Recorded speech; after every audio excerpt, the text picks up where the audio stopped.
Em nome do Pai, do Filho e do Espírito Santo. A graça de nosso Senhor Jesus Cristo, o amor do Pai e a comunhão do Espírito Santo estejam sempre convosco. Bendito seja Deus que nos reuniu no amor de Cristo. Bom dia, iniciamos hoje a nossa oração da manhã, neste dia 2 de dezembro.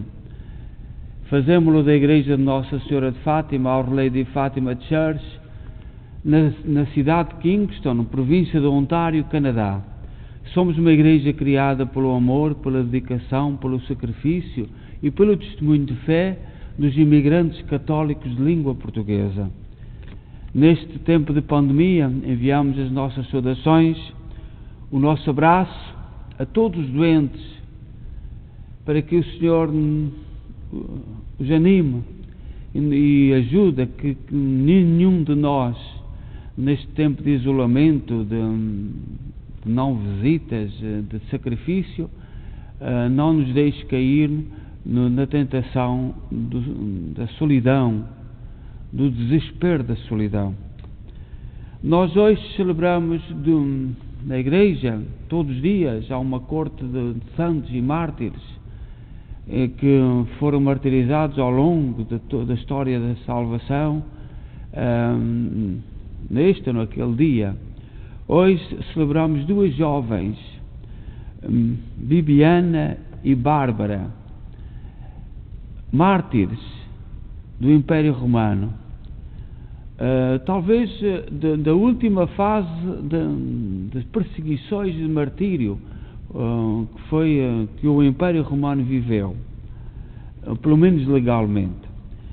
Bibiana, do qual deriva o nome, depois no futuro veio a dar Viviane, que há muito no mundo francês, este nome é muito comum, Viviane, deve ser inscrita no grupo das vítimas do último surto de perseguição anticristã de Juliano, o apóstata, o imperador chamado Juliano, no ano 361-363, portanto já depois de ter sido concedida a liberdade à Igreja em 313 em Roma, mas como por exemplo a abolição da escravatura, que foi nós os portugueses fomos os primeiros que abolimos a escravatura no século XVII.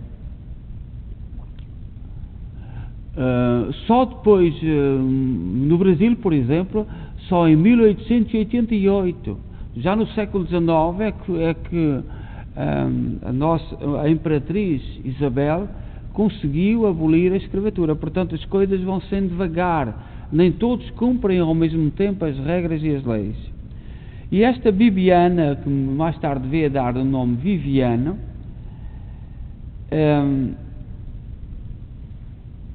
diz-nos que o seu pai e a sua mãe, o imperador queria matar o seu pai e a sua mãe, que também são mártires, Fausto e Dafrosa, já certo para poder se apoderar do património desta família e obrigar à apostasia as jovens filhas dos mártires. Portanto, esta família que se tornou cristã era uma família que tinha algumas posses, e o imperador, querendo tomar posse dos seus bens, usando a sua fé, o seu serem cristãos, martirizou os pais, mas depois queria martirizar também a filha. Fechou-as todos num cárcere.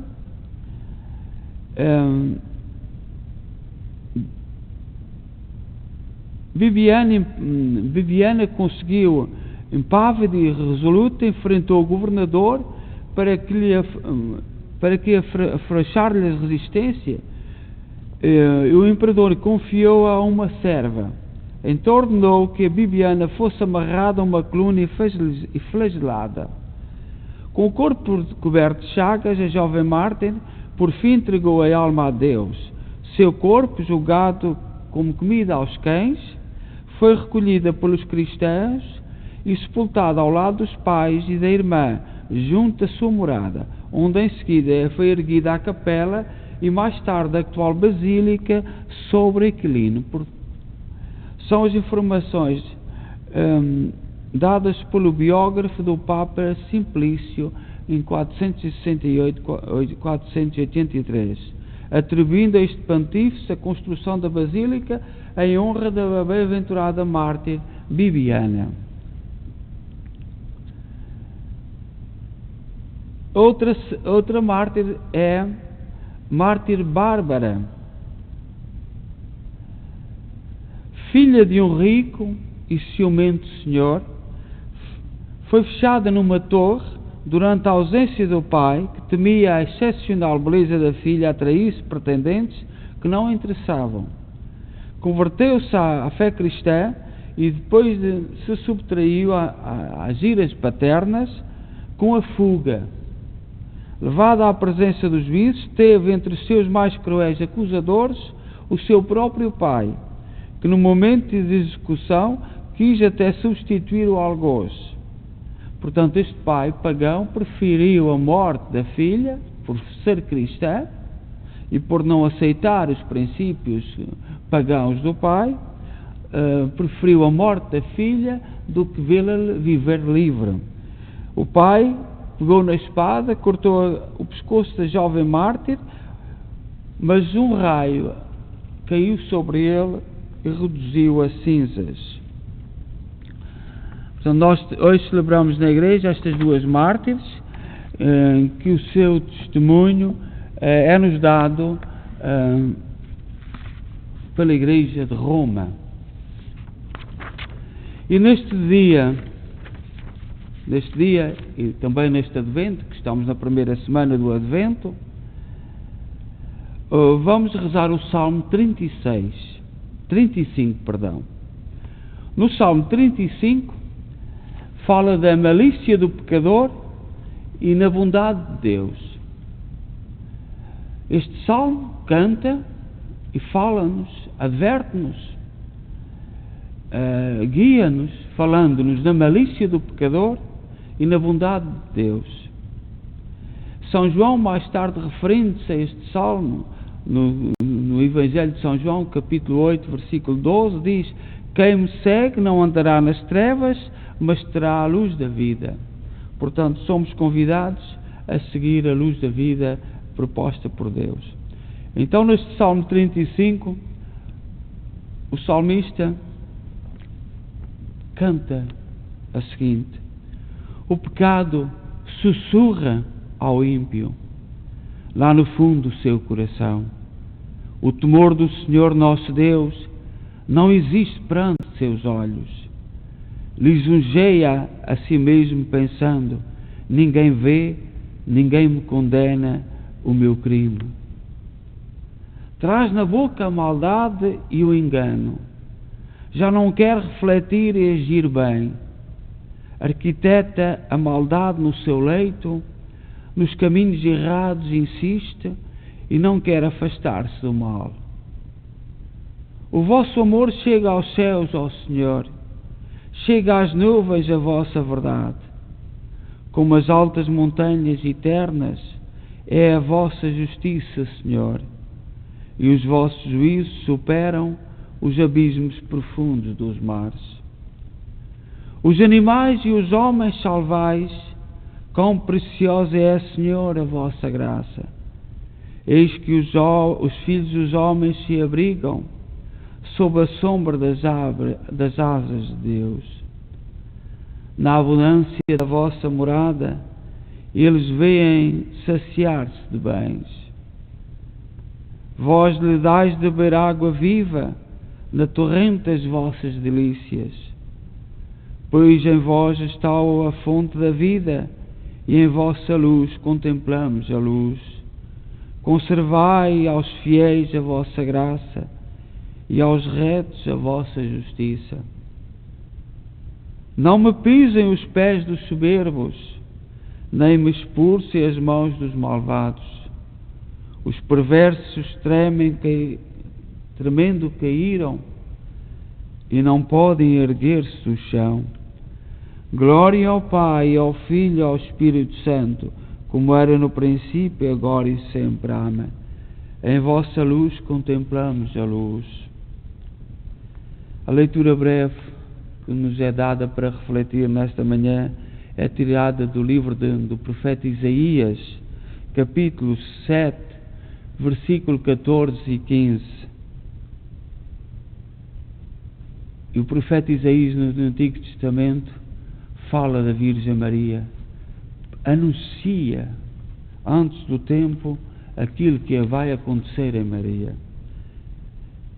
Eis que uma virgem conceberá e dará à luz um filho, e lhe porá o nome de Emanuel. Ele se alimentará de manteiga e de mel, até quando aprender a fugir do mal e a procurar o bem. Portanto, o profeta Isaías anuncia aquilo que vai acontecer com Maria. São Bernardo faz um sermão neste tempo do Advento. E São Bernardo foi um monge muito importante que viveu na zona dos Alpes. Foi ele o criador dos queijos de São Bernardo, que muitos comerciantes, ao atravessar os Alpes de sul para norte, norte para sul, vinham as tempestades e com a neve ficavam os caminhos tudo desconhecidos e perdiam-se. Portanto, com o frio, muitos deles morriam. São Bernardo construiu os seus mosteiros nos Alpes e com os queijos colocavam no pescoço do cão um pequeno pote de rum, que era o primeiro a chegar junto daquele comerciante, daquele homem perdido, e para que se estimulasse, e depois chegavam então os frades, e isso ficou no carinho do povo europeu, este gesto, além de muitas outras coisas de São Bernardo. O nosso primeiro rei de Portugal, os nossos primeiros reis eram grandes devotos de São Bernardo. E o São Bernardo, nesta homilia, fala-nos: o Verbo de Deus virá a nós. O Verbo de Deus vem a nós. E diz assim São Bernardo: conhecemos uma tríplice vinda do Senhor. Há 3 vindas do Senhor, diz São Bernardo. Entre a primeira e a última, há uma vinda intermediária. Aquelas são visíveis, mas esta não.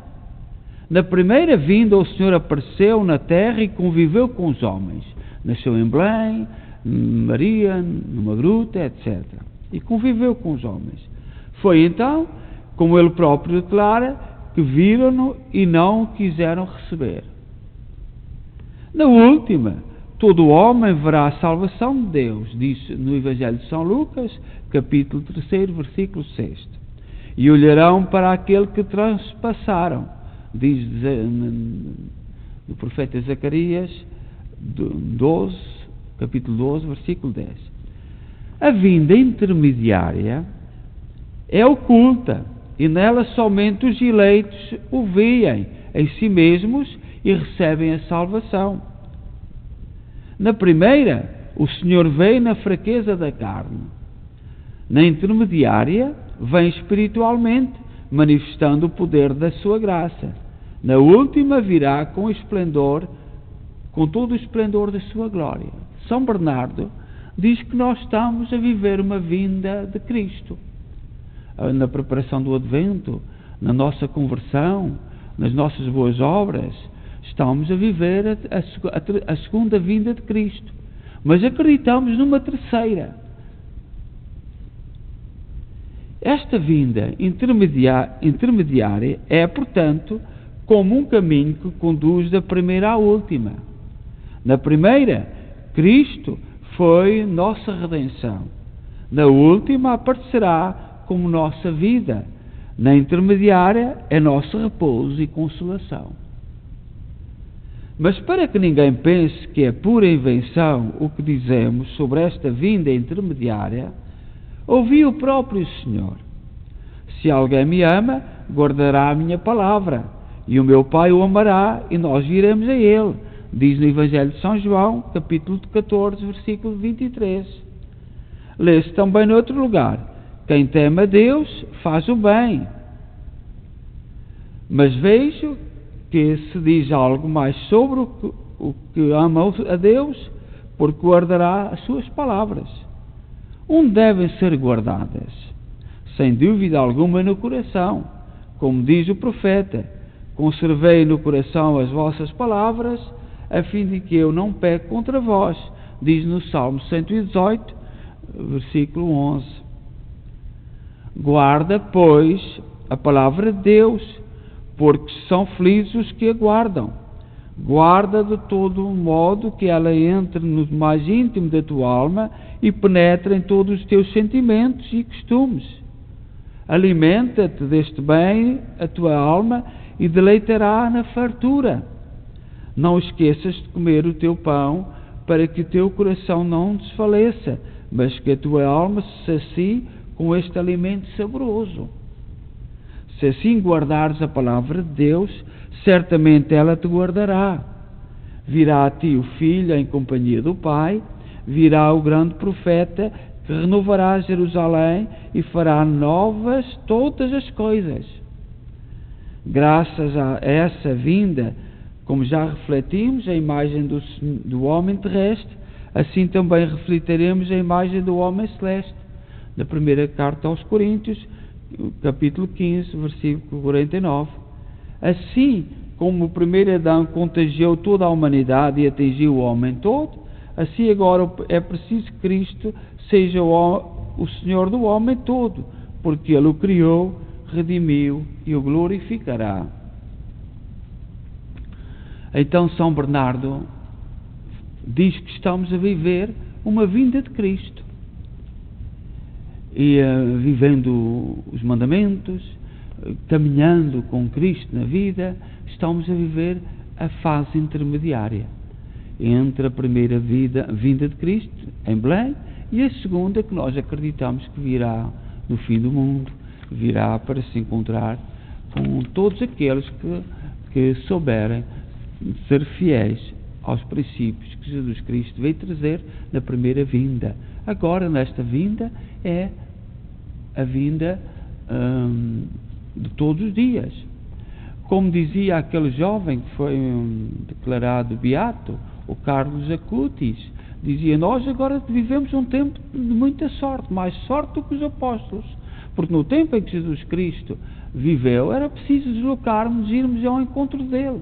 Agora temos-lo na Eucaristia, temos em todos os sacrários da terra. E este jovem, ao dizer isto, segue o pensamento de São Bernardo, segue o pensamento da tradição da Igreja. Então, nesta manhã, coloquemos as nossas preces diante do Senhor e digamos: ficai conosco, Emmanuel. Príncipe justo e reto, fazei justiça aos pobres e aos oprimidos, ficai conosco, Emmanuel. Rei pacífico, que das espadas fazeis arados e das lanças foices, ensinai-nos a transformar as invejas em amor e as ofensas em perdão. Ficai conosco, Senhor Emmanuel. Vós que não julgais pela aparência, confirmai na fidelidade perfeita àqueles que são vossos. Ficai conosco, Emmanuel. Quando vierdes sobre as nuvens do céu com grande poder e glória, fazei-nos comparecer sem temor na vossa presença. Ficai conosco, Emmanuel. Pai nosso, que estais nos céus, santificado seja o vosso nome. Venha a nós o vosso reino. Seja feita a vossa vontade, assim na terra como no céu. O pão nosso de cada dia nos dai hoje. Perdoai-nos as nossas ofensas, assim como nós perdoamos a quem nos tem ofendido, e não nos deixeis cair em tentação, mas livrai-nos do mal. Amém. Ave Maria, cheia de graça, o Senhor é convosco. Bendita sois vós entre as mulheres, bendito é o fruto do vosso ventre, Jesus. Santa Maria, Mãe de Deus, rogai por nós, pecadores, agora e na hora da nossa morte. Amém. Glória ao Pai, ao Filho e ao Espírito Santo, como era no princípio, agora e sempre. Amém. Oremos.